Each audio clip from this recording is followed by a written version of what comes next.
Hello, YouTube. Right now, you're probably wondering why this is in front of you. Because it's just a black screen. Well, there's a very prolific reason why the screen is black. I want you to try to imagine whatever it is you want to imagine. Whatever it is I'm doing right now, whatever it is you're doing, whatever. A blank slate. Now, oh, there's like a light on here. Oh well, doesn't matter. I want you to try and understand one simple thing: that what you're looking at is your own mind. Okay, it is the blank slate that you start out with. All right. Now, whatever meaning you have for it, nothingness, the starting point, um, being blind, whatever it is, it to me represents arrogance or ignorance, as we put it. Not knowing what it is that you are looking at. So you try to define it, try to imagine it, you try to think about it. This is how our world is perceived. all our entire world is what it is been here before we got here, and what will be here as we're living here, as well as what will be here when we go. Okay, and whether we get recycled back or matter and energy, or we go to a higher existence, who can say? All we know is this moment right now. Now, the world is based on interpretation and meaning. This interpretation is what you give to it. Okay? This interpretation and meaning is anything that you imply to it. The language you use and the words you use to form uh, the vocal cords and the vocal vibrations throughout the airwave to enter the other person's eardrum, which will conjure up a thought that you hope to sort of connect to that person. You sort of wish to relate to it. Say, I am sad. So you wish that person would understand the feeling of sadness. But these words to a dog or to a whale don't mean anything because they have come up with their own set of noises, of ramblings, of vibrations. So with humans have adapted different words and different meanings and definitions. Okay, you can see this in a child. Okay, some children will actually try to invent their own language, and you actually see this with the lingo of the youth that you see throughout the world. You see this in pop culture. They start out with just a little bitty word, inferences or whatever. I'm not sure if that even picked up on here, but anyway, um, they start out with these little bitty words that they kind of mix in with the actual words, and that is a creation of a language, so to speak. And kids will do this too. They will actually gibberish or whatever. They're trying to as they're talking to their parents, they're trying to throw noise at them. They don't understand, so they try to listen to their parents. Therefore, they program their minds to coincide with what their parents the vocal vibrations that their parents are used to hearing that travel the airwaves to invoke thought of I'm hungry, sad, whatever. First, they start out with just screams, and they actually start out with gibberish, and this is sort of play talk. But to be honest with you, it is just as much of a language as what we have. It's just that we have come as a collective to understand that this is the language as well. Okay, so language itself was invented by human beings. The meanings and words, or the meanings we apply to words, as well as the emotion behind it and the interpretation of the world that we see and how we feel about something, is completely created by us. Okay, so what do we get from this? Well, where do our emotions come from?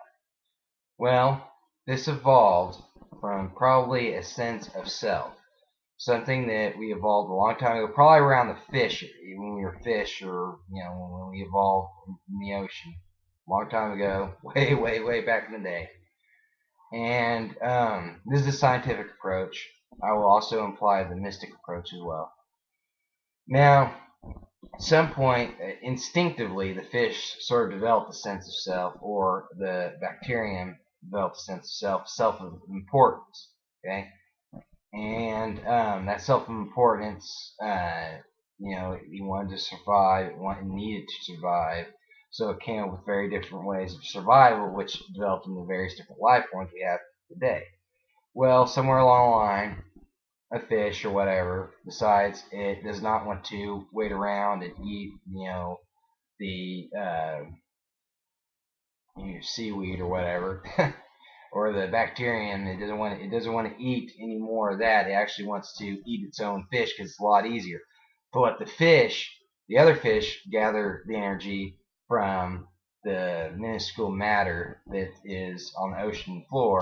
Let them gather it up, and after they've gathered it up and developed their forms, this fish can come and devour that form, okay, and get its energy. Like when we eat food or whatever. And over time, this this sense of self became a sense of protecting oneself.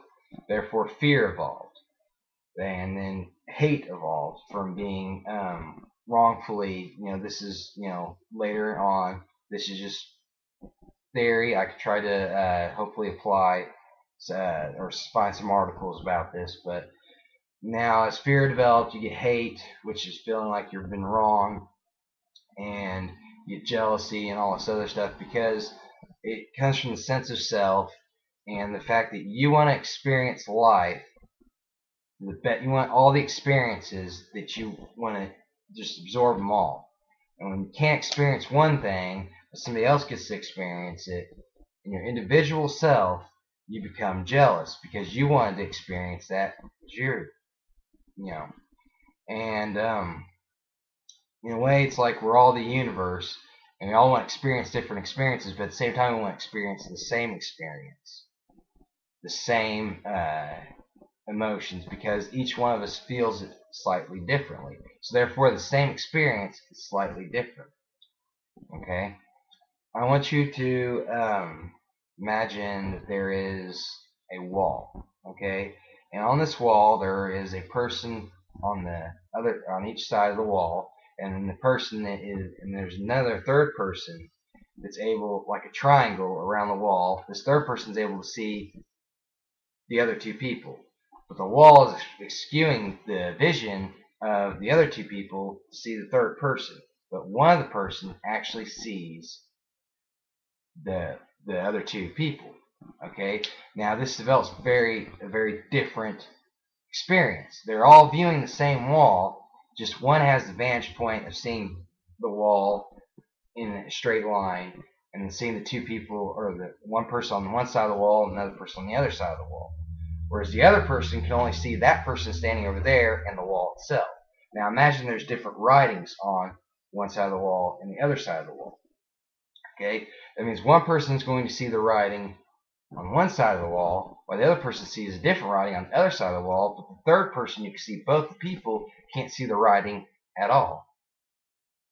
This is how reality works. Now, jealousy arises when one of the persons wants to see what the other one is viewing. And they get jealous of the fact that the other person gets to see it, not realizing that if they communicate with one another in sort of symbiotic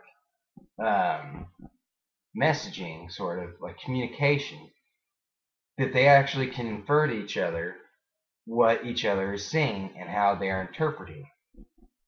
This triangle of people and the wall itself is what the Hindus would consider Brahman. And the Maya is the viewing of the wall as being separate, the two people on both sides of the wall being separate, as well as the third person. They're all separate. But if they were communicating with one another, and they come to a logical conclusion, the whole entire triangle essentially becomes one. They share their experiences, and they sort of meld into one. Now, in mysticism of India, this evolves into more of a spiritual aspect. But I will get into that later. This video is going on really long, much longer than I anticipated. But I just want you to really think about reality and what it is. How much of reality are you interpreting in your own way? How much reality are you interpreting how others want you to interpret it? Once you realize this, you realize that essentially how your interpretation and your meaning towards everything, even your very emotions, you can guide them.